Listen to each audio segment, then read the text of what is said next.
وعلى أبصارهم غشاوة ولهم عذاب عظيم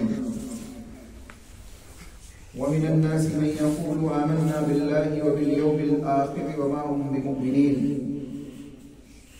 يخادعون الله والذين آمنوا وما يخدعون إلا أنفسهم وما يشعرون في قلوبهم مرض فزادهم الله مرضا ولهم عذاب أليم بما كانوا يكذبون وإذا قيل لهم لا تفسدوا في الأرض قالوا إنما نحن مصلحون ألا إنهم هم المفسدون ولكن لا يشعرون. تمام قسم کی حمد و ثنا کبریائی بڑائی اللہ وحدہ لا شریک کے لیے لائق و ذبح ہے، اس وحدہ لا شریک کے لیے جس کی توفیق سے ہم اور آپ یہاں کتاب اللہ کو سننے اور سنانے کے لیے جمع ہوئے ہیں۔ اللہ سے دعا ہے کہ جو کچھ کہا جائے سنا جائے کہنے والے سننے والوں کو عمل کی توفیق عطا فرمائے۔ اس رب العالمین کی حمد و ثنا ہے جس کے لیے تمام تر عبادتیں ہیں اور تمام تر عبادتوں کا وہی اکیلا مستحق ہے۔ اسی کے ہاتھ میں زندگی ہے اور اسی کے حکم سے روح قبض کر لی جاتی ہے۔ سبحان اللہ بحمدہ سبحان اللہ العظیم۔ انگنت درود و سلام ہو انبیاء کی مقدس جماعت پر، خصوصاً سید المرسلین رحمت للعالمین آمنہ کے لال جناب محمد رسول اللہ صلی اللہ علیہ وسلم کی ذات گرامی پر۔ اللہم صلی علی محمد وعلی آل محمد کما صلیت علی ابراہیم وعلی آل ابراہیم انک حمید مجید۔ اللہم بارک علی محمد وعلی آل محمد کما بارکت علی ابراہیم وعلی آل ابراہیم انک حمید مجید۔ محترم سامعین، پچھلے درس میں ہم نے 1 سے 5 آیتوں تک سورۃ البقرہ کی ترجمہ و تفسیر اور خلاصہ ہم نے سنا تھا۔ انشاءاللہ آج ہم آیت نمبر 6 سے آیت نمبر 12 تک آپ کے سامنے تلاوت کی گئی ہے۔ وقت نے ساتھ دیا تو انشاءاللہ یہاں تک کہ خلاصہ آپ کے سامنے رکھا جائے گا۔ اللہ سے دعا ہے کہ جو باتیں کہیں سنی جائے اس کے مطابق ہمیں عمل کرنے کی توفیق عطا فرمائے، آمین۔ آیت نمبر 6 سورہ بقرہ کی اللہ رب العالمین ارشاد فرماتا ہے ان الذین کفروا سواء علیہم اانذرتہم ام لم تنذرہم لا یؤمنون۔ اے نبی صلی اللہ علیہ وسلم، اللہ کے نبی صلی اللہ علیہ وسلم کے اوپر آیت نازل کی گئی، نبی صلی اللہ علیہ وسلم کو یہ بات بیان کی جا رہی ہے اور نبی کے ذریعے پوری امت کو بتایا جا رہا ہے کیا کہ بے شک جو لوگ کفر میں مبتلا ہے، اہل کفر ہے، ان الذین کفروا، اور کفر میں اس انداز سے ڈوبے ہوئے ہیں کہ ہدایت اور ضلالت دیکھنے کے باوجود ہدایت کو قبول نہیں کرتے اور ضلالت کو چھوڑتے نہیں، انتہا درجے کے کفر میں ڈوبے ہوئے ہیں۔ ایسے اہل کفر کے لیے اللہ رب العالمین بیان کر رہا ہے سواء علیہم اانذرتہم ام لم تنذرہم لا یؤمنون۔ اے نبی آپ ان کو ڈرائیے یا مت ڈرائیے، برابر ہے، یہ ایمان لانے والے نہیں ہیں، یہ آپ کی بات ماننے والے نہیں ہیں۔ آپ سوچیں اللہ کے نبی صلی اللہ علیہ وسلم کے اوپر پہلی وحی آتی ہے کہاں پہ آتی ہے؟ گاغی ہے نا، پہلی وہی آتی ہے، 5 آیتیں رسول اللہ صلی اللہ علیہ وسلم کے اوپر نازل کی جاتی ہے، اقرأ باسم ربک الذی خلق، اور 5 آیتیں آگے، 3-4 آیتیں آگے۔ نبی صلی اللہ علیہ وسلم وہاں سے نبوت لے کر اپنے گھر آتے ہیں، لمبا واقعہ ہے، اللہ کے نبی خوف زدہ ہوتے ہیں، گھر آتے ہیں، حضرت خدیجہ سے کہتے ہیں کہ پوری ڈیٹیل ہم نے کئی دفعہ سن چکی ہے۔ اب جب نبی کو یہ بات یقینی طور پہ معلوم ہو گئی ہے کہ میں نبی بنا دیا گیا ہوں، اللہ نے ایک ذمہ داری مجھے عطا کر دی، تو نبی صلی اللہ علیہ وسلم اپنی بیوی حضرت خدیجہ کو دعوت دیتے ہیں، ایمان لے آتے ہیں۔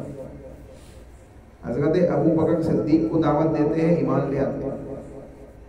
یہ بھی غیر ایمان والے تھے نا، ایمان نہیں تھا ان کے پاس، رسول اللہ نے دعوت دی، انہوں نے ایمان لے آئے۔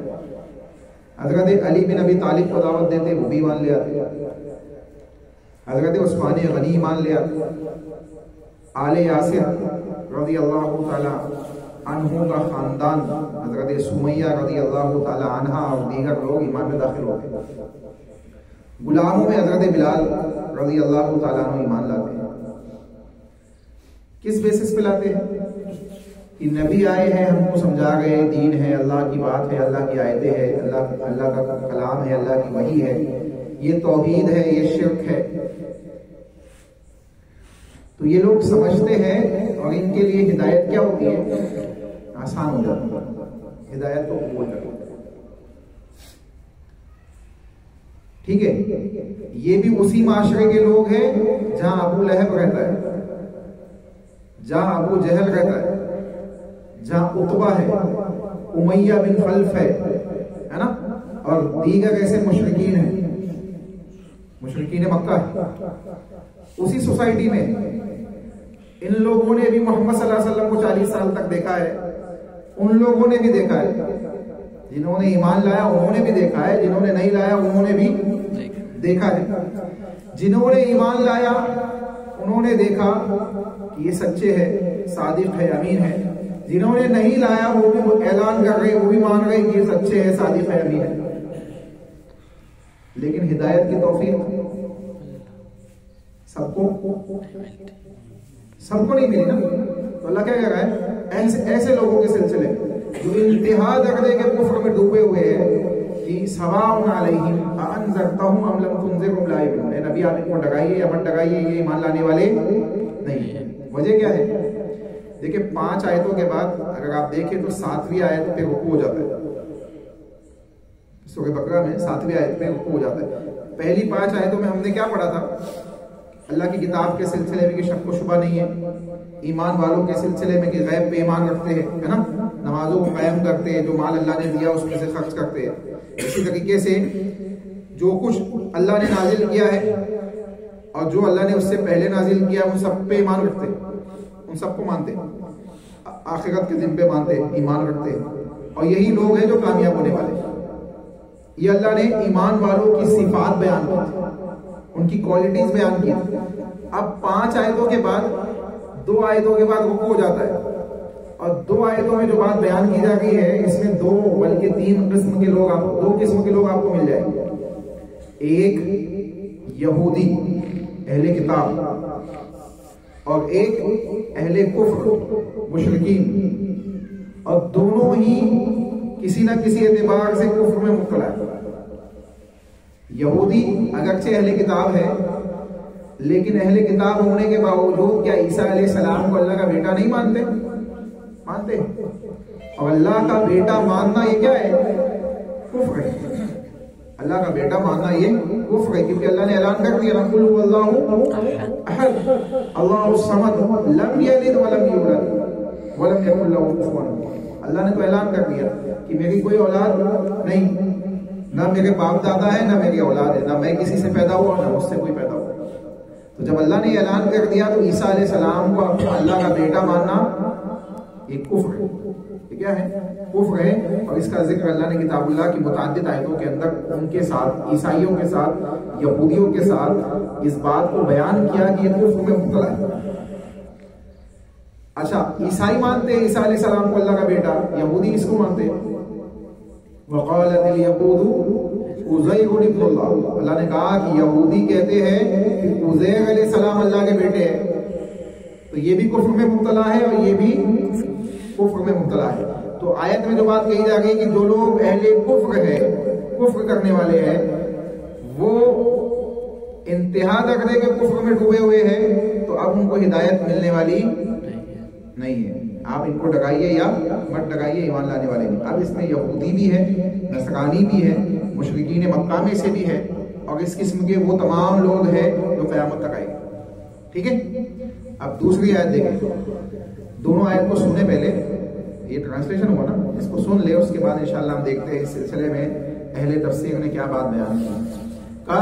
ختم اللہ علی قلوبہم وعلی سمعہم وعلی ابصارہم غشاوہ ولہم عذاب عظیم. کس لیے ایمان نہیں لائیں گے؟ یہ جہاں سے ابھی ہم اندر آئے مسجد میں کیا ہے؟ دروازہ ہے نا، اس پہ لاک لگا دیا جائے تو کوئی آ سکتا اندر؟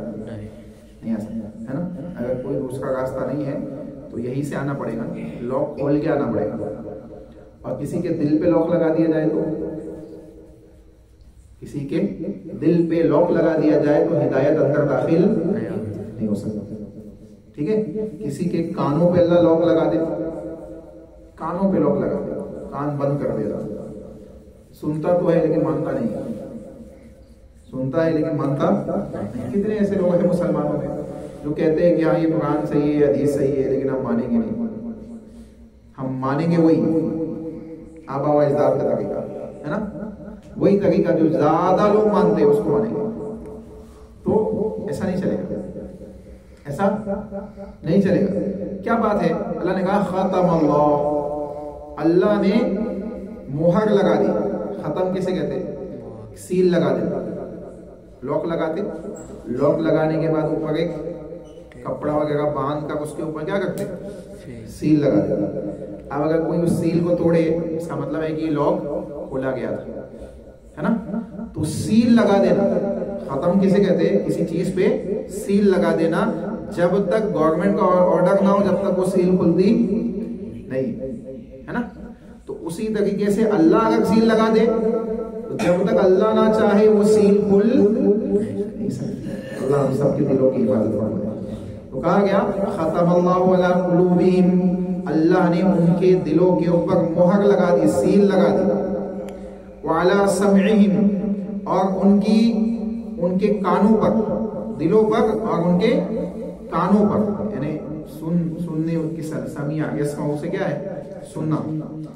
اللہ کیا کہا ہے کہ اللہ نے ان کے دلوں پر، ان کے کانوں پر مہر لگا دی.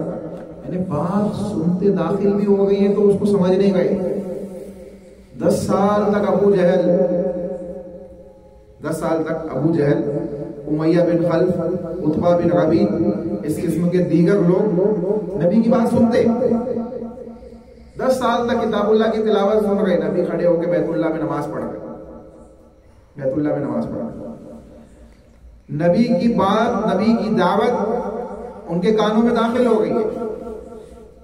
اور وہیں کچھ ایسے لوگ بھی ہیں جنہوں نے 10 سال نہیں سنا، حج کرنے آئے، عمرہ کرنے آئے، رسول اللہ صلی اللہ علیہ وسلم نے دعوت دی، ایمان لے آئے. ہوا نا ایسا، دعوت دی، ایمان لے آئے. کچھ ایسے لوگ بھی ہیں جن کو کہا گیا کہ محمد کے پاس جانا نہیں، وہ گئے کہ چلو سنتے ہیں کیا مسئلہ ہے، کون ہے محمد. نیگیٹو پروپیگنڈا کرتے نا لوگ. ایک ہوتا ہے پازیٹیو ایڈورٹائزمنٹ، ایک ہوتا ہے نیگیٹو ایڈورٹائزمنٹ. یہاں مت جاؤ، یہ لوگ صحابہ کے استاد ہیں. یہاں مت جاؤ، یہ رسول اللہ کی توہین کرتے ہیں. یہاں مت جاؤ، یہ ائمہ اکبر کو نہیں مانتے. یہاں مت جاؤ، یہ ایسا کرتے، یہ وہابی ہے، یہ وہ ہے، یہ وہ ہے. یہ جو نیگیٹو پروپیگنڈا ہے نا، کبھی کبھی اس کا فائدہ ہوتا ہے. سن کے لوگ کہتے ہیں یار دیکھو تو چل کے کون ہے یہ لوگ، کیا کہتے ہیں یہ لوگ. تو نبی کے سلسلے میں بھی نیگیٹو پروپیگنڈا لوگ کرتے تھے، مشرکین مکہ کرتے تھے. کیا کرتے تھے؟ وہ محمد نامی ایک شخص ہے، ان کے پاس نہیں جانا، وہ جادوگر ہے، وہ کاہن ہے، وہ نجومی ہے، ان کی باتوں میں جادو ہے. وہ کہتے ہیں لوگ اپنا لوگ دین چھوڑ دیتے، نہیں لوگ بددین ہو جاتے. لوگ کیا کرتے ہیں؟ بددین ہو جاتے ہیں. اب یہ نیگیٹو پروپیگنڈا جب حاجی حضرات آتے سننے کے لیے، وہ سنتے مشرکین مکہ سے، کیا کرتے؟ کہتے یار یہ کیا مسئلہ ہے، چلو جا کے سنتے تو اللہ نے ہم کو بھی عقل دی نا. سنیں گے، اگر بات اچھی لگے گی تو ٹھیک ہے، نہیں لگے گی تو اللہ نے ہم کو بھی عقل دی ہے، اوپر والے نے ہم کو عقل دی ہے، اس کا جواب دیں گے. آتے سننے کے لیے اللہ کے نبی کے پاس آتے، اپنی بڑاس نکال لیتے پہلے، پھر رسول اللہ صلی اللہ علیہ وسلم تلاوت کرتے، ان کے سامنے دین پیش کرتے، اور اللہ کے نبی کے حجرے سے نکلتے نکلتے لا الہ الا اللہ محمد رسول اللہ کی گواہی دیتے. یہ کیفیت ہے. کون لوگ؟ انہوں نے 10 سال تک نہیں سنا نبی کو، ایک دن ایک بار آگے سنا اور ایمان لے آئے. اور کچھ لوگ وہ ہیں تو 10 سال تک سن رہے ہیں، اس کے باوجود جنگ بدر میں قتل کیے جا رہے، جنگ بدر کے کنویں میں داخل کیے جا رہے ہے نا. تو ختم اللہ علی قلوبہم وعلی سمعہم. سن تو گئے لیکن عمل نہیں ہے، سن تو گئے لیکن اصلاح نہیں ہے. سننا کافی ہے، سننا کافی ہے، کہنا کافی ہے. میں کہوں عمل نہ کروں، آپ سنیں عمل نہ کریں. کہنے والے کا کہنا کوئی کام کا نہیں، سننے والے کا سننا کوئی کام کا. ٹھنڈی کے موسم میں میرا یہاں آنا، آپ کا یہاں بیٹھنا کوئی کام کا نہیں.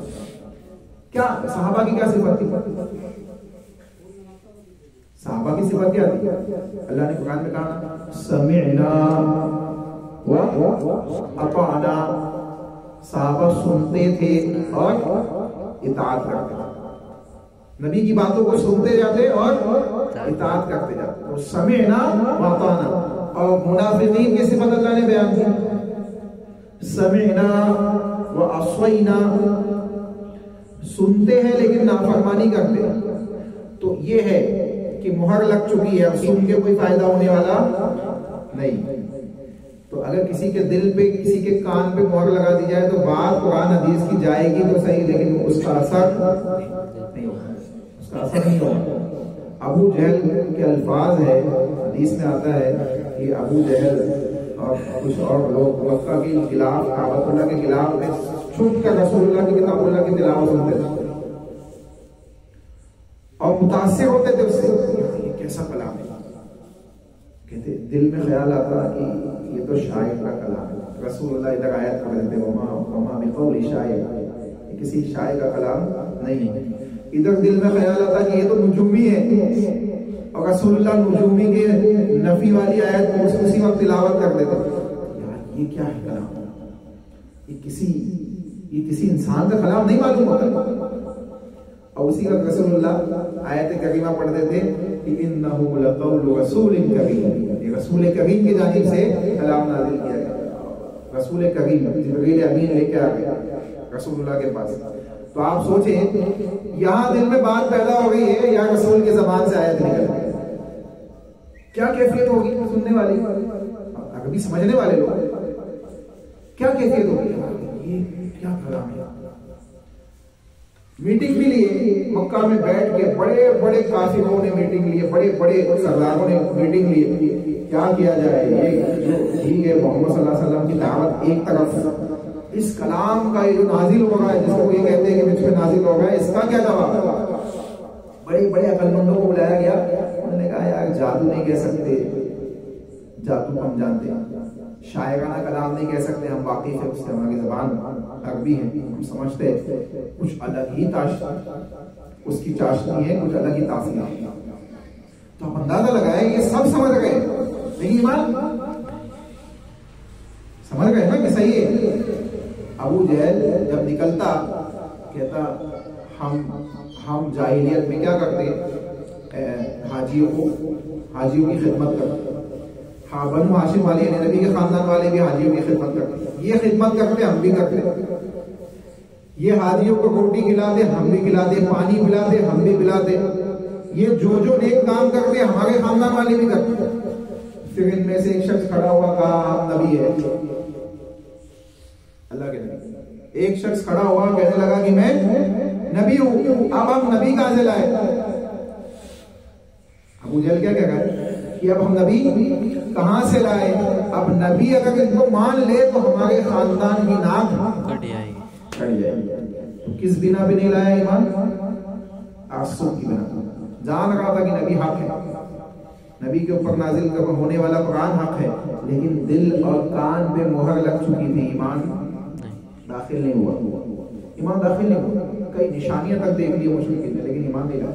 تو اللہ نے کہا کہ آگے کہا وَعَلَىٰ أَبْصَارِهِمْ غِشَاوَةٌ، اور ان کی آنکھوں پہ ہم نے کیا کیا؟ پردہ ڈال دیا، سامنے چیز ہو دکھے نہ۔ دجال ہے دنیا میں، دجال ہے دنیا میں، کون کون کہتا ہے کہ ہے، کون کون کہتا ہے کہ نہیں ہے والے لوگ ہاتھ پر، دجال ہے پکا؟ ابھی بھی بہت سے لوگوں کو شک ہے کہ نہیں۔ دجال کو دیکھا صحابہ نے، صحابہ کی ایک جماعت نے جو سمندری سفر میں تھے، صحیح مسلم کی حدیث ہے، حضرت تمیم داری رضی اللہ تعالیٰ عنہ نے دجال کو اپنی آنکھوں سے دیکھا، ملاقات کی اس سے، سمندر میں پھنس گئے، پھنس کے بابر میں پھنسنے کے بعد جب نکلے تو ایک جزیرے پہ پہنچے، وہاں دیکھا کہ ایک جانور کے جساسا، اس سے وہ جانور اس کا اگلا پچھلا سمجھ میں نہیں آتا، اتنے بال ہے اس کو۔ اب جب اس سے بات کیا تو کہا تم کون ہو؟ کہا انا الجساسا، میں جساسا ہوں۔ کہا تم کون ہو؟ کہا ہم عرب ہیں۔ اچھا، کہا جاؤ فلا فلا پہاڑی میں گفا میں ایک شخص ہے جو تمہارا منتظر ہے۔ یہ لوگ گئے اندر کو، دیکھا کہ ایک عظیم الجثہ آدمی بنا ہوا ہے جس کی ایک آنکھ کانی ہے نا۔ اب دجال کو انہوں نے دیکھا، دجال نے سوالات بھی کیے نبی صلی اللہ علیہ وسلم کے سلسلے میں، کیے دریائے نیل کے سلسلے اور کئی چیزوں کے سلسلے میں اس نے سوال کیے، انہوں نے جوابات دیے۔ یہ لوٹ کے، میں اس تفصیل میں نہیں جاؤں گا کیونکہ وہ لمبی حدیث ہے، یہ لوٹ کے واپس آئے کہاں؟ مدینہ۔ ابھی یہ صحابی نہیں ہے، ابھی یہ عیسائی ہے، تمیم داری عیسائیت کی حالت میں دجال کو دیکھ کے آئے، نبی کے پاس آئے۔ کس کے پاس آئے؟ نبی صلی اللہ علیہ وسلم کے پاس، اور آ کے سب سے پہلے کہاں گئے؟ نبی صلی اللہ علیہ وسلم کے حجرے میں داخل ہوئے، اپنے گھر بھی نہیں گئے، مدینہ پہنچنے کے بعد سب سے پہلے نبی کے پاس گئے، نبی کے حجرے میں یا مسجد نبی میں داخل ہوئے۔ کہا اے نبی، اے محمد صلی اللہ علیہ وسلم، میں گواہی دیتا ہوں کہ آپ اللہ کے سچے رسول ہیں، اللہ معبود برحق ہے، آپ اس کے سچے رسول ہیں، میں اس بات کی گواہی دیتا ہوں۔ کہا تمیم داری کیا مسئلہ ہے، کیا بات ہے، کس بنیاد پہ گواہی دے گئے؟ اللہ کے نبی دجال جو صفت جو کیفیت آپ نے بیان کی میں نے اپنی آنکھوں سے دیکھ کے آیا۔ انہوں نے پورا قصہ بتایا کہ 1 مہینے تک ہم سمندر میں پھنسے ہوئے، راستہ کھو گیا، اس طریقے سے ہماری ملاقات ہوئی اور ہم وہاں سے لوٹ کے واپس آئے۔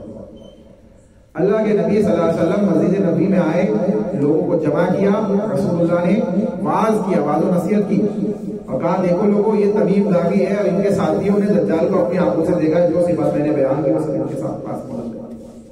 ایمان لیا، ایمان لیا ہے لوگ۔ اب رسول اللہ نے ایک لشکر بھیجا، جاؤ اس کو جا کے قتل کر دو۔ یہ پھر سے گئے تو وہ نہیں ملا، پھر سے گئے تو نہیں ملا، بہت ڈھونڈا، وہ ڈھونڈنے کے بعد مدینہ واپس آ گئے لیکن ملا۔ جب اللہ کو دکھانا تھا دکھا دیا، اور جب پردہ ڈالنا تھا ڈال دیا، راستہ ہی نہیں ملا۔ تو وہ غشا ہوا، آنکھوں پہ پردہ ڈل جاتا ہے، بعض اوقات آنکھوں پہ پردہ ڈل جاتا ہے، انسان کے سامنے چیز ہوتی ہے لیکن وہ دیکھتا نہیں، حق سامنے ہوتا ہے لیکن دکھتا نہیں ہے نا۔ کتنے لوگ ہوں گے یہاں جو بیٹھے ہوئے، اتنے تو نہیں ہے اس بستی میں، بہت لوگ ہیں لیکن بیٹھے کتنے ہیں؟ جتنوں کو اللہ نے توفیق دی ہے۔ تو ختم دل، سمع سننے والی صفت، کان اور آنکھ، آگے آئے گا، اسی صورت میں آگے آئے گا۔ تو یہ اگر بند ہو جائے، کان، آنکھ اور یہ دل، اسی سے تعلق ہے نا، آنکھ سے دیکھ کے دل تک بات پہنچے گی، کان سے سن کے دل تک بات پہنچے گی، ہے نا۔ اور زبان اس میں زبان بھی ہے، اس میں منہ بھی ہے۔ تو اب یہاں پہ کیا کہا جا رہا ہے کہ دل پہ مہر لگ گئی، سننے کی صلاحیت پہ مہر لگ گئی اور آنکھوں پہ پردہ ڈال دیا، نشانیاں دیکھتا ہے لیکن ایمان نہیں لاتا۔ آسمان کو دیکھ رہا ہے، اتنا بڑا آسمان بنا سکون کے کھڑا ہے، میں دعا مانگتا ہوں اللہ دعا قبول کرتا ہے، حس بھی موجود ہے، اللہ سن رہا ہے دعا، عقل بھی موجود ہے، فطرتاً بھی دیکھ رہا ہے کہ اللہ کی توحید کی نشانیاں موجود ہیں، اچانک اچھا موسم ہے، اچانک بارش اسٹارٹ ہو جاتی ہے، اچانک موسم تبدیل ہو جاتا ہے، اچانک گرمی اسٹارٹ ہو جاتی ہے، ٹھنڈی اسٹارٹ ہو جاتی ہے، ٹھنڈی بڑھ جاتی ہے. کون ہے بڑھانے والا؟ ایک پنکھے کی سپیڈ بنا بڑھائے نہیں بڑھتی. پنکھے کی سپیڈ، پنکھا کا چالو ہو، سپیڈ بڑھانا ہو تو گھمانا پڑتا نا، بول کیا ہوتا ہے اس کو گھمانا پڑتا ہے نا، اس کو گھمائے بغیر سپیڈ نہیں بڑھتی. ٹھنڈی کی سپیڈ اچانک کیسے بڑھ جاتی ہے؟ تو عقل کیا کہہ گئی؟ کوئی ہے جس کی آرڈر سے بڑھ گئی ہے، جس کے آرڈر سے ٹھنڈی کم ہو گئی ہے، جس کے آرڈر سے ٹھنڈی بڑھ گئی ہے، جس کے آرڈر سے موسم تبدیل ہو گئے، جس کے آرڈر سے رزق عطا کیا جا رہا ہے، جس کے آرڈر سے اولادیں پیدا ہو گئی.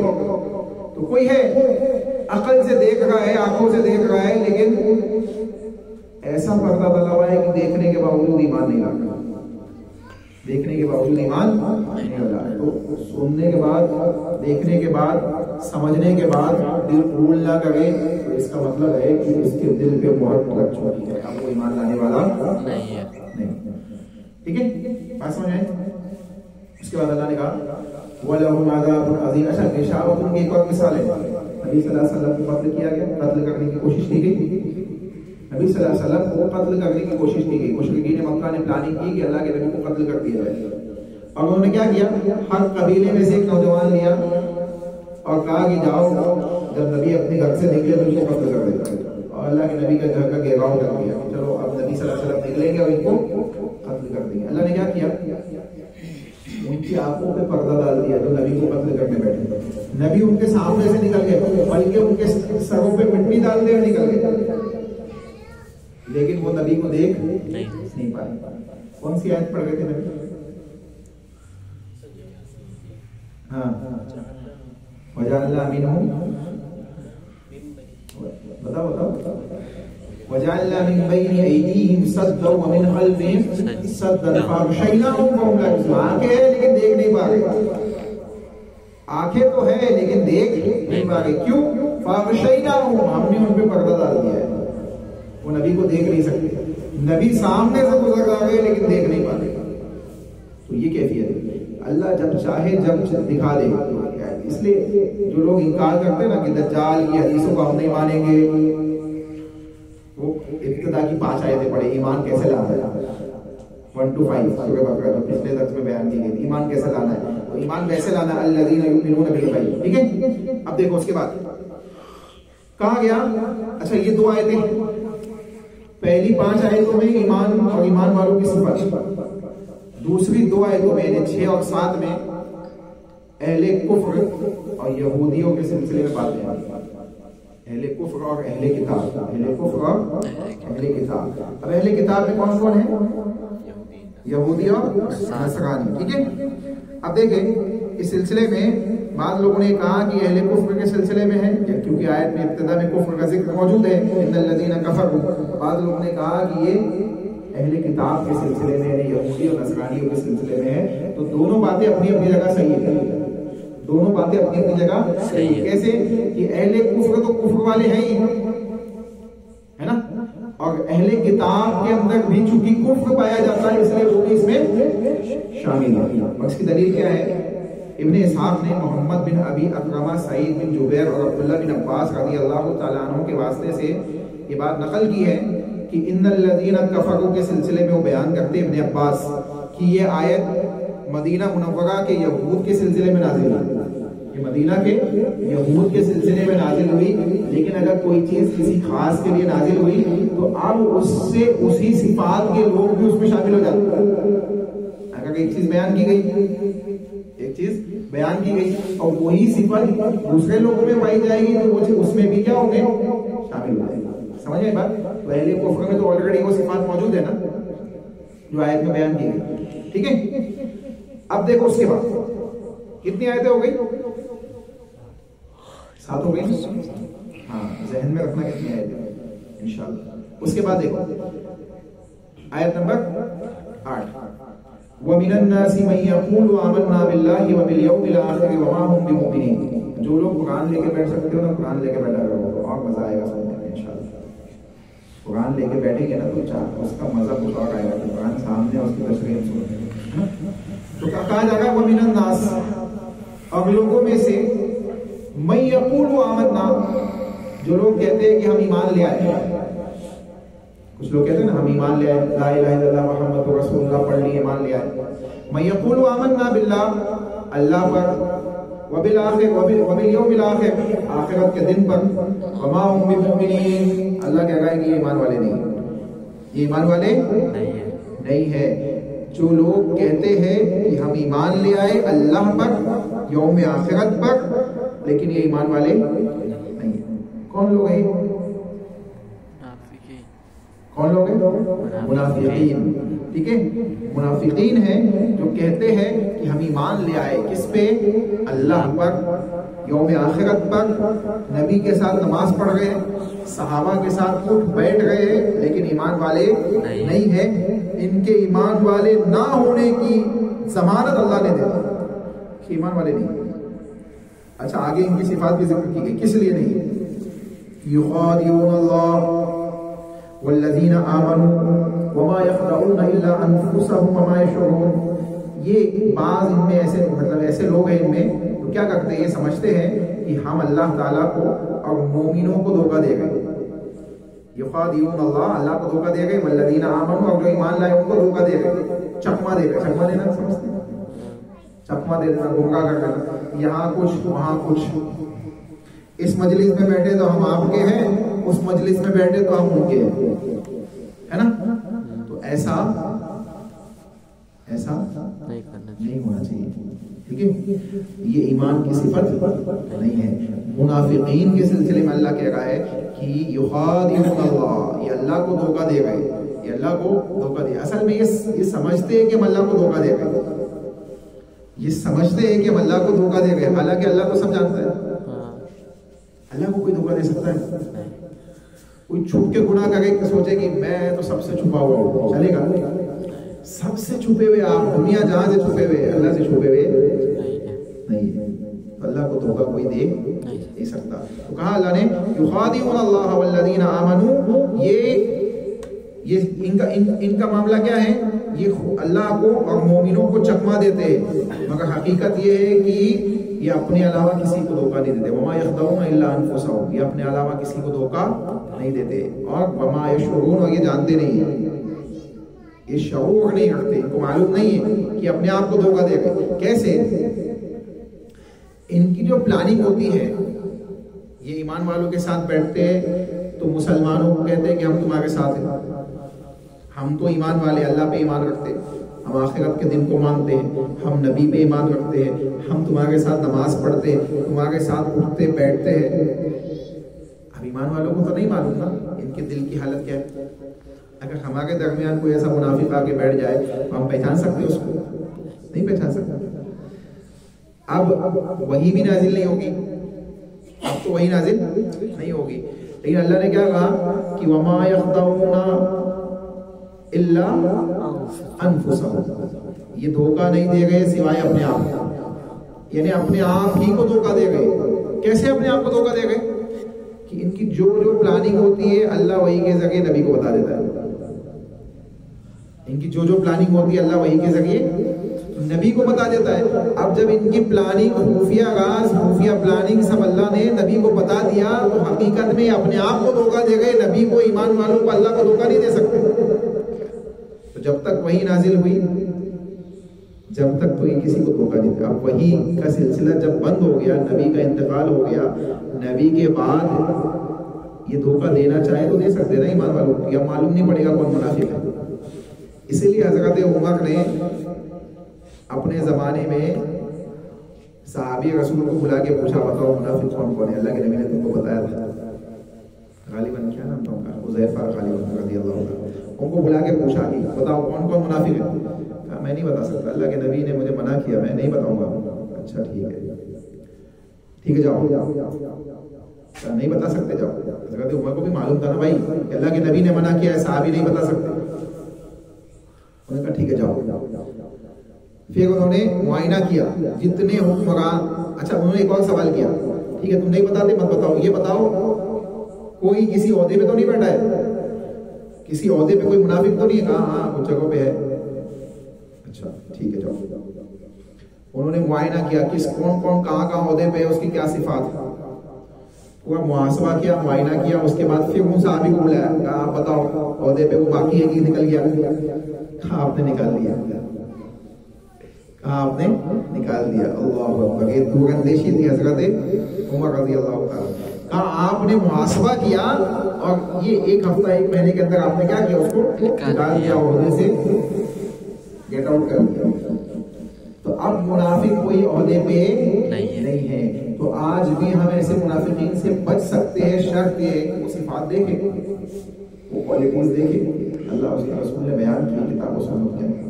تو کہا کہ یہ کہتے ہیں کہ ہم آپ کے ساتھ ہیں، ہم ایمان والے ہیں، اللہ پہ ایمان رکھتے ہیں، آخرت کے دن پر ایمان رکھتے ہیں، لیکن یہ ایمان والے نہیں ہے. اس کا مطلب ہے صرف کہہ دینے سے ایمان نہیں ہوتا، صرف کہہ دینے سے ایمان نہیں آتا. اب ایک حدیث ہے، من قال لا الہ الا اللہ دخل الجنہ. اور ایک حدیث ہے، من قال لا الہ الا اللہ مخلصا فی قلبہ دخل الجنہ. ہے نا؟ دونوں حدیث ہے. جس نے لا الہ الا اللہ کہا وہ جنت میں جائے گا، جس نے لا الہ الا اللہ مخلصا فی قلبہ دل کے ساتھ کہا وہ جنت میں جائے گا. تو دوسری حدیث میں تو بات سمجھ میں آ گئی کہ دل ہونا شامل، دل کی تصدیق ہونا ضروری ہے. لیکن پہلی حدیث کو کوئی دلیل بنا کے کہے کہ میں نے لا الہ الا اللہ کہا میں جنت میں جاؤں گا، تو ہم کیا کہیں گے؟ اللہ کہہ رہا ہے وَمَن يَقُولُ وَمِنَ النَّاسِ مَن يَقُولُ آمَنَّا بِاللَّهِ. اللہ کہہ رہا ہے کہ جو کہے کہ میں اللہ پہ ایمان لایا، آخرت کے دن پر ایمان لایا، اگر دل کی تصدیق نہیں ہے تو ایمان والا نہیں ہے. تو معلوم پڑا کہ ایمان میں زبان سے کہنا بھی ہے، دل سے ماننا بھی ہے. دل سے نہیں مان رہا ہے تو ایمان والا نہیں ہے. رسول کے زمانے کے لوگ ہیں، رسول کے ساتھ، رسول کے مصلی کے پیچھے کھڑے ہو کے رسول کے مقتدی بن کے نماز پڑھ رہے ہیں رسول کے ساتھ، ان کے سلسلے میں کہا جا رہا ہے، ان منافقین کے سلسلے میں کہا جا رہا ہے کہ یہ ایمان والے نہیں ہے. سمجھ آئی بات؟ کیونکہ انہوں نے دل سے نبی کی بات کو مانا نہیں تھا. اچھا آگے کہا گیا ان کی کیا صفات ہے، دیکھیں مزید بیان کیا، فی قلوبہم مرض، ان کے دلوں میں بیماری کہاں ہے؟ اصل دل میں. جب دل میں بیماری ہے تو اب زبان سے کہنے سے کوئی فائدہ ہونے والا نہیں ہے. سمجھے؟ اچھا دل کیا ہے؟ جسم کا سینٹر، جسم کا ایسا حصہ جس کے سلسلے میں رسول اللہ نے بیان فرمایا الا ان فی الجسد مضغہ اذا صلحت صلح الجسد كله واذا فسدت فسد الجسد كله الا وهي القلب. اللہ کے نبی نے کہا لوگوں سنو، تمہارے دل میں ایک گوشت کا لوتھڑا ہے، ٹکڑا ہے، جب یہ صحیح ہوتا ہے تو پورا جسم صحیح ہوتا ہے، اور جب اس میں فساد آ جائے تو پورے جسم میں فساد آتا ہے. کسی کو ہارٹ کا پرابلم ہو جائے تو یہ میڈیکلی لائن سمجھ لیں آپ، کسی کو ہارٹ کا پرابلم ہو تو پورا جسم کیا ہوتا ہے؟ کمزور ہو جاتا ہے. ڈاکٹر ایک بالٹی اٹھانے سے بھی منع کر دیتا ہے، وزن نہیں اٹھانا، ہے نا؟ کیوں؟ کیونکہ اٹھاؤ گے تو وزن کہاں آئے گا؟ دل پہ آئے گا. یہ ہب ہے، یہ سینٹر ہے، یہ سینٹر ہے تمہارا دل. اب اگر اس میں بگاڑ ہے تو جسم کے پورے حصوں میں کیا ہے؟ بگاڑ ہوگا. رسول اللہ نے کہا کہ اس سینٹر کے اندر صحیح معاملہ ہونا چاہیے، اگر اس میں بیماری ہے تو پورے جسم میں بیماری ہے. اچھا پھر کیا کہا گیا؟ اگر یہ صحیح ہے تو پورا جسم صحیح ہے. دل میں کوئی بیماری نہیں ہے، پورے جسم طاقت و قوت کے ساتھ کرتا ہے. اگر ہاتھ میں کوئی چوٹ لگ جائے، پیر میں چوٹ لگ جائے، کچھ دنوں کے بعد انشاءاللہ وہ ٹھیک ہو جائے گا. ہوتی ہے نا؟ دل میں اگر ہارٹ کا پرابلم آ جائے تو لائف ٹائم مسئلہ ہو جاتا ہے. اللہ ہم سب کی حفاظت کرے. اس لیے اللہ کہہ رہا ہے فزادہم اللہ فی قلوبہم مرض فزادہم اللہ مرض. ان کے اصل دلوں میں مرض ہے. یہ منافقین کے کام مرض ہے دلوں میں، دل سے نہیں مانتے نا. اللہ کو اگر دل سے مانیں گے، زبان کے ساتھ دل کی گواہی ہوگی، دل کی تصدیق ہوگی تو ایمان والے ہوں گے، ورنہ تو منافق. پھر ایسے لوگ اٹھیں گے ایک کی سائڈ سے کام میں نکال دو، ٹھیک ہے؟ اٹھے گے نا ایک کی سائڈ سے، بی سائڈ سے، ون کی سائڈ سے نکال دو. کس لیے؟ ہاں تو یہ دل سے نہیں تھا، اللہ کو نہیں مانتے تھے دل سے، اللہ نے خود اسلام سے ہی گٹ آؤٹ کر دیا، کوئی ضرورت نہیں ہونا اسلام کا، مسلمانوں کو تمہاری کوئی حاجت نہیں ہے۔ تو آپ سمجھے اس بات کو، کہا گیا فی قلوبہم مرض فزادہم اللہ مرضا، ان کے دلوں میں پرابلم ہے تو اللہ نے کیا کیا، ان کے دلوں کے اس مرض کو، بیماری کو بڑھا دیا۔ ٹھیک ہے،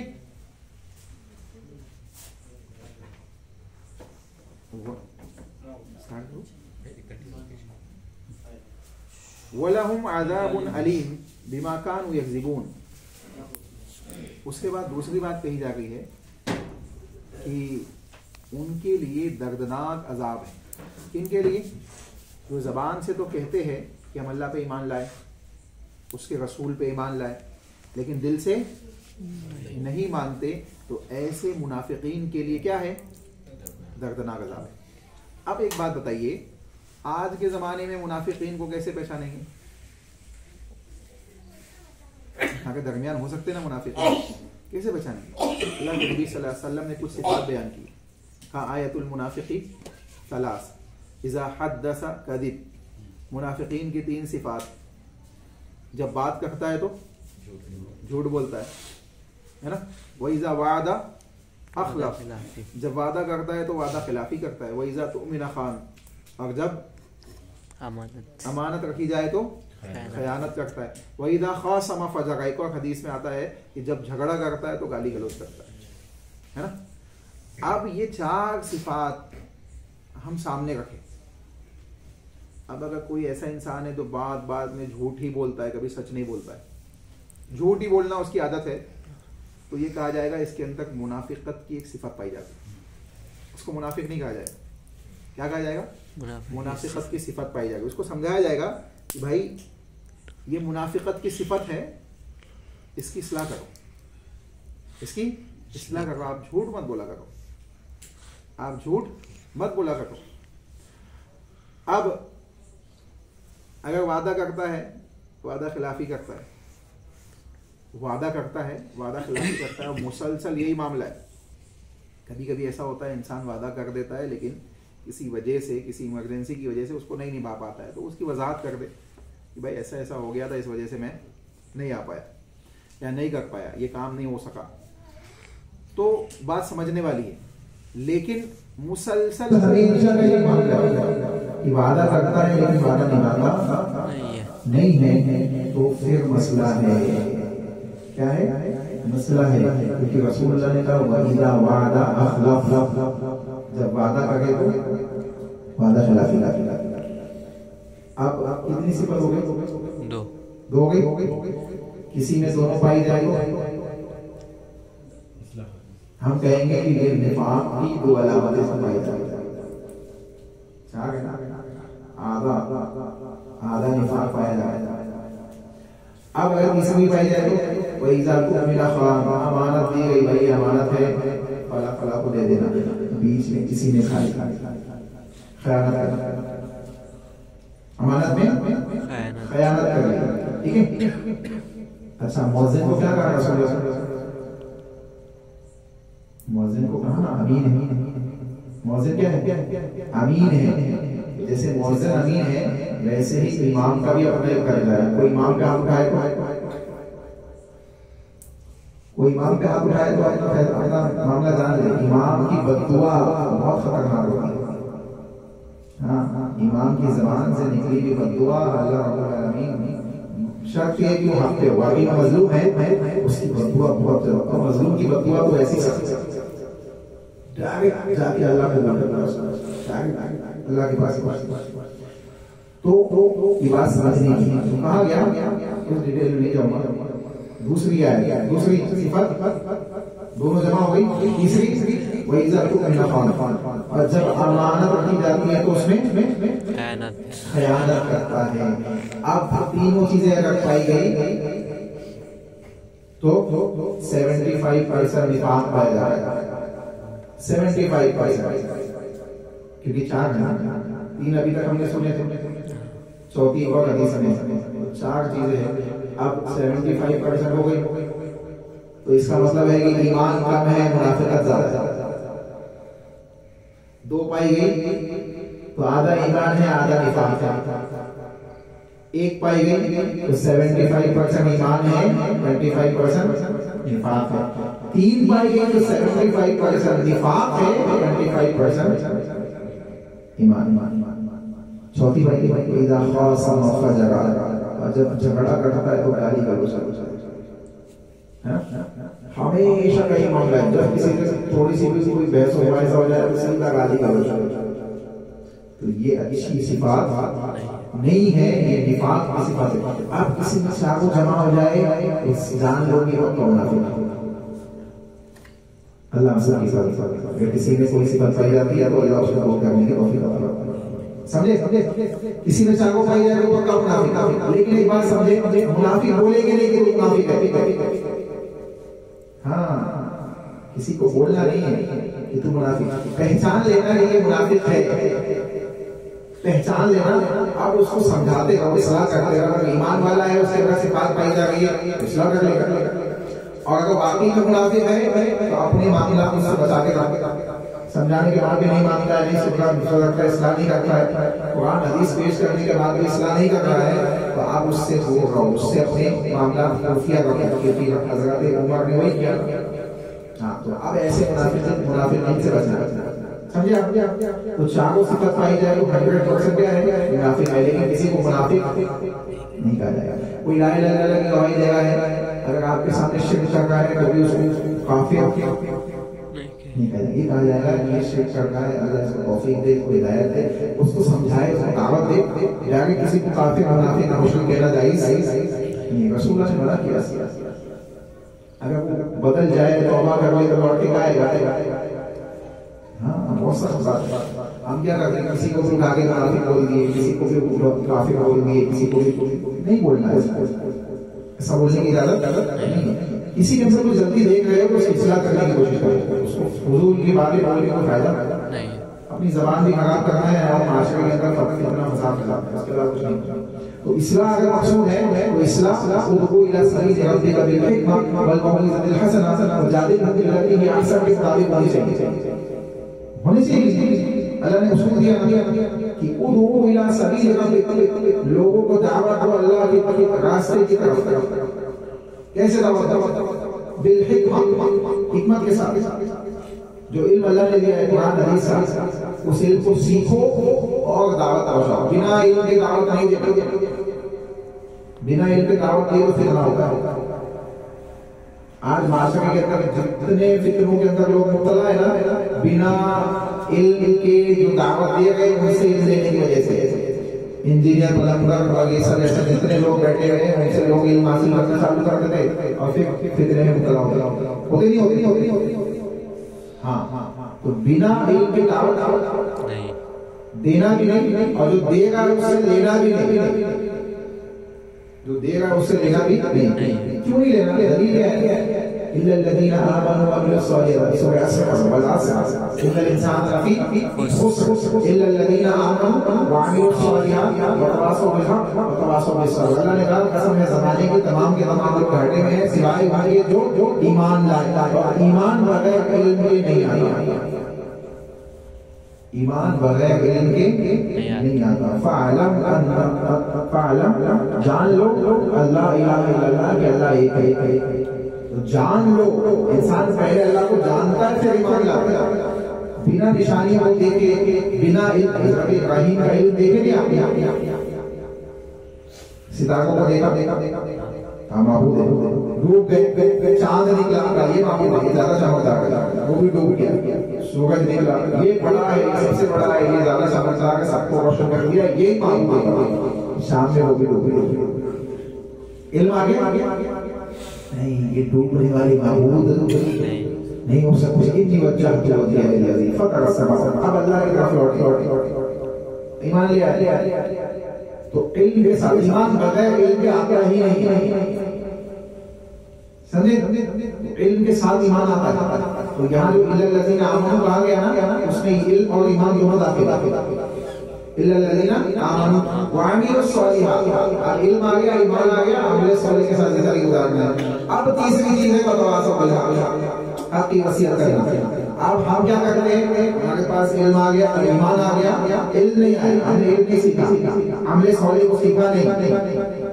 ہم ہمارے پاس ایمان لانے کا ایمان تو علم آ گیا، ایمان لانے کا علم آ گیا، لیکن دعوت دینے کا علم نہیں. سمجھے دو بات؟ ایک ہے توحید کا علم، اللہ کو پہچان کر ایمان لانا، لیکن صرف ایمان لانا کافی نہیں ہے. عمل صالح کرنے کے لیے بھی نماز سیکھنا پڑتا ہے نا. نماز سیکھنا ہے، خاص کر اپنے جا کے باہر سیکھتے، ٹریننگ لیتے ہے نا، کتابیں پڑھتے ہے نا. تو کوئی بھی ایسی چیز نہیں جو بغیر سیکھے آتی ہے. کوئی بھی ایسی چیز. کسی ایسے ڈاکٹر کے پاس جاتے جو جھولا صاحب ہے، کمپاؤنڈر ہے، اپنے بچوں کو دکھاتے ہیں، اسپیشلسٹ کے پاس جاتے ہیں، اس پہ بھی بورڈ دیکھتے ہیں ویسے کہ ایم بی بی ایس ہے نا، تو اسی پاس یہ زیادہ ہے. اچھا کئی نہیں ہے تو کم سے کم جی ایم ایس کے پاس ہے نا. ایسا دیکھتے کیوں دیکھ رہے بھائی؟ کیونکہ سوئی دینے والا ہے، ٹیبلٹ دینے والا ہے، الٹی سیدھی دے دیا تو معاملہ ہو جائے گا جسم کے ساتھ. اور ایمان کا معاملہ ہو جائے گا، کسی سے لینا چالو کر دے تو وہاں نہیں دیکھتے ہیں، دین کسی سے لینا چالو کر دے. تو اللہ کہہ رہا ہے کہ دلوں میں جو فرض آتا ہے کہاں سے آتا ہے؟ منافقت سے آتا ہے. جب منافقت بڑھتی ہے تو دل میں مرض بھی کیا ہوتا ہے؟ بڑھ جاتا ہے. فزادہ منافقین کے مرض اللہ نے بڑھایا. اور یہ آئے گا کہاں سے؟ بنا علم کے نہیں چلنے والا. علم سیکھنا پڑے گا، علم سیکھنا پڑے گا، اور انشاءاللہ ہم سیکھیں گے نا انشاءاللہ. ٹھیک ہے انشاءاللہ. دیکھو آگے فزادہم اللہ مرضا، ان کے دلوں کے مرض کو ہم نے کیا کیا؟ بڑھا دیا. اچھا آگے وَلَهُمْ عَذَابٌ أَلِيمٌ، یہاں بڑھا دیا اللہ نے، منافقت میں اضافہ کر دیا. اور آخرت میں کیا ہے؟ دردناک عذاب علیم ہے. علیم حمزہ کے ساتھ وہ معنی ہوتا ہے دردناک. حمزہ کے ساتھ ہے نا علیم، علیم ایک ہے علیم عین کے ساتھ، اس کا کیا معنی ہوتا ہے؟ علم والا، جاننے والا ہے نا. علیم عذاب کے ساتھ کیا آئے گا؟ عذاب علیم حمزہ کے ساتھ. کیا مطلب ہوگا؟ دردناک عذاب، شدت والا عذاب، سخت عذاب. ایسا ویسا عذاب نہیں. اچھا کون سا ہونا منافقین کے لیے عذاب کون سا ہے؟ کون سا؟ ہاں بولا کون سا عذاب ہے؟ نیند آ گئی؟ کون سا عذاب ہے منافقین کے لیے؟ جہنم کے سب سے نیچے درجے میں، نیچے سے سب سے جہنم کا سب سے نچلا حصہ کس کے لیے ہے؟ منافقین کے لیے. اور یہ بات سمجھنے کی ہے، آگ جہاں سے نکلتی ہے وہ حصہ سب سے زیادہ گرم ہوتا ہے. جہنم کا سب سے نچلا حصہ جہاں سے پورے جہنم کو تپایا جائے گا وہاں منافقین کو ڈالا جائے گا. اللہ اکبر. عذاب علیم، دردناک عذاب. اللہ ہم سب کی حفاظت فرمائے. اس کے بعد کہا جا رہا ہے بما کانوا یکذبون. اچھا یہ کیوں ہے؟ ان کے دلوں کا مرض کیوں بڑھایا جا رہا ہے؟ ان کو دردناک عذاب کی بشارت کیوں دی جا رہی ہے؟ یہ خود دھوکے میں کیوں ہے؟ تین باتیں کہی نا. کتنی باتیں کہی گئی؟ تین باتیں. ایک یہ کہ اللہ اور ایمان والوں کو دھوکہ دیتے ہیں. یہ سمجھتے کہ ہم دھوکہ دے گا اللہ کو، ایمان والوں کو، لیکن اللہ کا یہ حقیقت میں اپنے آپ کو دھوکہ دے گا. تو ایک بات یہ ہوگی حقیقت میں کس کو دھوکہ دے گا؟ اپنے آپ میں. ٹھیک ہے. دوسری بات اللہ نے کیا کہی کہ فی قلوبہم مرض، ان کے دلوں میں کیا ہے؟ بیماری، مرض ہے نا. تیسری بات کہی فزادہم اللہ مرضا، ان کے مرض کو ہم نے کیا کیا؟ بڑھا دیا. اور چوتھی بات عذاب علیم، ان کے لیے کیا ہے؟ دردناک عذاب ہے. اب یہ چار باتیں جو ان کے لیے بیان کی گئی کیوں ہے؟ بما کانوا یکذبون، کیونکہ یہ جھٹلاتے ہیں، مانتے نہیں اللہ. جھٹلا گئے نا, زبان سے تو آگے گئے ایمان والے ہیں, لیکن ایمان والے حقیقت میں نہیں ہے. ان کے جھٹلانے کی وجہ سے کیا ہے یہ عذاب ہے. یہ پوری کیفیت جو ہے دنیا آخرت کے ان کے ساتھ جو لعنت جڑی ہوئی ہے ان کی جھٹلانے کی وجہ سے. تو یا تو تم ایمان لے ہی آؤ یا تو اہل کفر کے ساتھ جاؤ. بیچ والے منافقین کیوں بن رہے ہو؟ بیچ والے بننے ہیں نا, وہ جنت اور جہنم کے بیچ میں ایک جگہ ہوگی. ہاں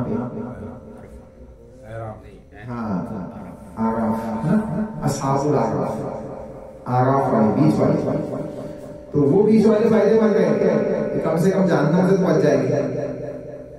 ابھی جنت میں داخلہ نہیں ملے گا, لیکن اللہ کی رحمت سے کبھی امید ہے کہ اللہ رب العالمین کی رحمت چونکہ عذاب پہ غالب ہے, انشاءاللہ وہ جنت میں جائے گا. ان کے سلسلے میں اہل تفسیر میں لکھا ہے کہ امید یہی ہے کہ وہ جنت میں جائے گا. تو ایسے بیچ والے ہمیں فائدے تھے, جہاں وہاں بیچ والا بھی نہ ہو, اللہ ہم کو جنت میں داخل کرے, ہم سب کو جنت میں داخل کرے. ویٹنگ لسٹ میں نہ رکھے جائے, نہ ویٹنگ لسٹ میں رکھے اور نہ عذاب میں مبتلا کرے. اولین جنت میں داخل ہونے والے لوگوں میں ہم کو شامل ہونا. آمین. تو اس لیے ہے ان کے جھٹلانے کی وجہ سے, اللہ کو نہیں ماننا, رسول کو نہیں ماننا, آخرت کو نہیں ماننا, ہے نا, ایمان نہیں لانا, اس کی وجہ سے دماغ کام کے ضمون ان کے لیے دردناک عذاب ہے. ٹھیک ہے, اس کے بعد دعائیں کنٹینیو کر لیں کر لیں انشاءاللہ. دیکھو وَإِذَا قِيلَ لَهُمْ لَا تُفْسِدُوا فِي الْأَرْضِ قَالُوا إِنَّمَا نَحْنُ مُصْلِحُونَ. اچھا یہ فساد نہیں ہے کہ ایک طرف آپ کہہ رہے ہیں ہم ایمان والوں کے ساتھ, صحابہ کے پاس آگے بیٹھتے تو کیا کہتے تھے کہ ہم آپ کے ساتھ ہیں. آگے آیتوں میں آئے گا انشاءاللہ, اس کے بعد والی آیتوں میں آگے آئے گا آپ کے سامنے انشاءاللہ. نیکسٹ درس میں آپ کے سامنے آئے گا. کیا کہتے ہیں صحابہ کے پاس آتے ہو, ہم تمہارے ساتھ ہیں, آپ کے ساتھ ہیں, ہم ایمان والے. نماز پڑھتے صحابہ کے ساتھ, سب صحابہ کے ساتھ. اور جب صحابہ سے اٹھ کے اپنے بڑوں میں جاتے ہیں, مشرکین میں جاتے ہیں, کفار میں جاتے ہیں, مستحزئون, کس کا مذاق اڑاتے ہیں؟ ایمان والوں, صحابہ ایمان والوں کا مذاق اڑاتے. ہم تو ان سے استہزاء کرتے ہیں, ان سے مذاق کرتے ہیں, ایسے ان کے ساتھ جا کے بیٹھ جاتے ہیں. ایمان نہیں ہے, کون پیشانی زمین پر ٹکائے گا, یہ کوئی عقل مندی کی بات ہے. ان کے ساتھ ایسی دل جوئی کے لیے بیٹھ جاتے ہیں, ان کی باتیں لا کے منافقین مشرکین تک پہنچاتے ہیں. استہزاء ہے, مذاق اڑانا, استہزاء کرنا, مذاق اڑانا, صحابہ کا مذاق اڑانا. آگے کیا ہے تو ہے انشاءاللہ. تو کیا کہا گیا کہ اب یہ فساد ہے نا, یہ فساد ہے کہ نہیں, یہ فساد کرنے کے باوجود کیا کہتے ہیں کہ ہم تو اصلاح کرنے والے, ہم تو اصلاح کرنے والے. آج پوری کیفیت فساد کرنے والے کیا کہیں کہ ہم اصلاح کرنے والے, اور بیچارے جو مصلحین ہیں واقعی میں اصلاح کرنے والے ہیں, ان کو مفسدین بنا دیا گیا ہے. میڈیا کے ذریعے, دوسرے ذرائع سے کیا بنا دیا گیا ہے, مفسدین بنا دیا گیا. حقیقت میں فساد والے بھی ہے. ان کی غلطی کیا ہے, ان کا فساد کیا ہے کہ کہتے لا الہ الا اللہ محمد رسول اللہ. ان کا فساد یہی ہے. اگر یہ ہمارے ساتھ ساتھ کوئی یہ والی کافروں لا وہ معاملہ کو والی کیفیت اپنا لے تو کوئی مسئلہ نہیں ہے نا. ہماری معبودوں کی تم عبادت کر لو, ہمارے معبودوں کی ہم عبادت کر لیں, تو کوئی مسئلہ ہی ختم, مسئلہ ہی ختم ہو گیا. رسول اللہ کے پاس آئے نا, مشرکین آئے اللہ کے نبی صلی اللہ علیہ وسلم کے پاس, کہا ایک ساتھ آپ ہمارے معبودوں کی عبادت کر لو, ایک ساتھ ہم آپ کے معبود کی عبادت کر لیں. اس میں کیا حرج ہے؟ نبی چاہتے تو کمپرومائز کر لیتے ہیں, ٹھیک ہے, اچھی بات ہے. نہیں, یہ اچھی بات نہیں ہے. اچھی بات تو یہ ہے کہ کوئی توحید ہے, معبود باطل سے نکل کے معبود وحید کی طرف آ جاؤ, اس کی عبادت مانو. تو یہ اصل ہے. اب یہ اصلاح ہے, کیا ہے اصلاح ہے.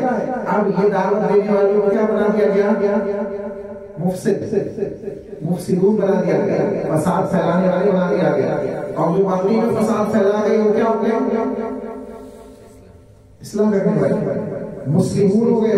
اس سے اللہ کہہ رہا ہے کہ وَإِذَا قِيلَ لَهُمْ لَا تُفْسِدُوا فِي الْأَرْضِ, جب یہ کہتے ہیں کہ ہم زمین میں فساد نہیں پھیلاتے, حالانکہ کیا ہے حقیقت, قالوا انما نحن مصلحون, یہ کہتے ہیں کہ ہم فساد نہیں پھیلاتے, ہم تو اصلاح کرتے ہیں, ہم تو مسلمون ہیں، زمین کے مسلمون ہیں، تو یہ مسلمون نہیں ہے. الا انہم هم المفسدون. اللہ کہہ رہا ہے جان لو حقیقت میں یہی مفسد ہے، یہی فساد پھیلانے والے. یہاں کی بات اٹھا کے مشرکین تک لے جانا، صحابہ کا استہزاء کرنا، مذاق اڑانا، نبی صلی اللہ علیہ وسلم کا استہزاء کرنا اور مختلف قسم کے معاملات انجام دینا، اس کیا ہے؟ فساد. اللہ کہہ رہا ہے الا انہم هم المفسدون. حقیقت میں یہی مفسد ہے، یہی مفسدون ہیں. ولکن لا یشعرون. لیکن یہ شعور نہیں رکھتے، جانتے نہیں ہیں یہی مفسد، یہی مفسد ہے. ان کو معلوم ہی نہیں ہے کہ ہم فساد کر رہے ہیں، یہ سوچ رہے ہیں کہ ہم اصلاح کر رہے ہیں، لیکن یہ اصلاح نہیں کر رہی، یہ فساد کر رہے ہیں. یہ آیتیں ہیں جو منافقین کے سلسلے میں اس بات کی وضاحت کو بیان کرتی ہیں کہ منافقین ہوں یا منافقین سے ہم مثل یہودی اور نصرانی ہوں. یہودی کیا کرتے ہیں؟ ان کے اندر بھی اس بات پہ جاتی نہیں. اگر سے وہ کہتے نہیں کہ ہم ایمان لائے، وہ یہ نہیں کہتے ہیں کہ ہم ایمان لائے، لیکن بقیہ صفات پائی جاتی ہے. وہ بھی کہتے ہیں کہ ہم اصلاح کرنے والے ہیں. یہودی اہل کتاب، اہل کفر، اہل نفاق، یہ کہتے ہیں کہ ہم اصلاح کرنے والے ہیں. اور وہ یہ بھی کہتے ہیں، وہ یہ بھی سمجھتے ہیں کہ ہم ایمان والوں کو اللہ کو دھوکہ دے گئے. یہودی سمجھتے ہیں کیونکہ وہ جان اللہ نے کہا کہ یا ریتون کما یا ریتون اپنا اپنے نبی کو ایسے پہچانتے ہیں جیسے اپنے بچوں کو پہچانتے ہیں. تو نبی کو پہچاننے کے بعد نبی کو مانا کیوں نہیں؟ جب نبی کو پہچان لیا آپ نے تو نبی کے اوپر ایمان لانا اپنا کام تھا. پہچاننے کے بعد ایمان کیوں نہیں لایا؟ نبی ہم میں سے ہونا چاہیے، نبی ہم میں سے ہونا چاہیے تب ہم ایمان لائیں گے. تو اب اللہ آپ کے حساب سے فیصلہ کرے گا نہیں کہ ہم کو اللہ کے فیصلے کے مطابق چلنا ہے.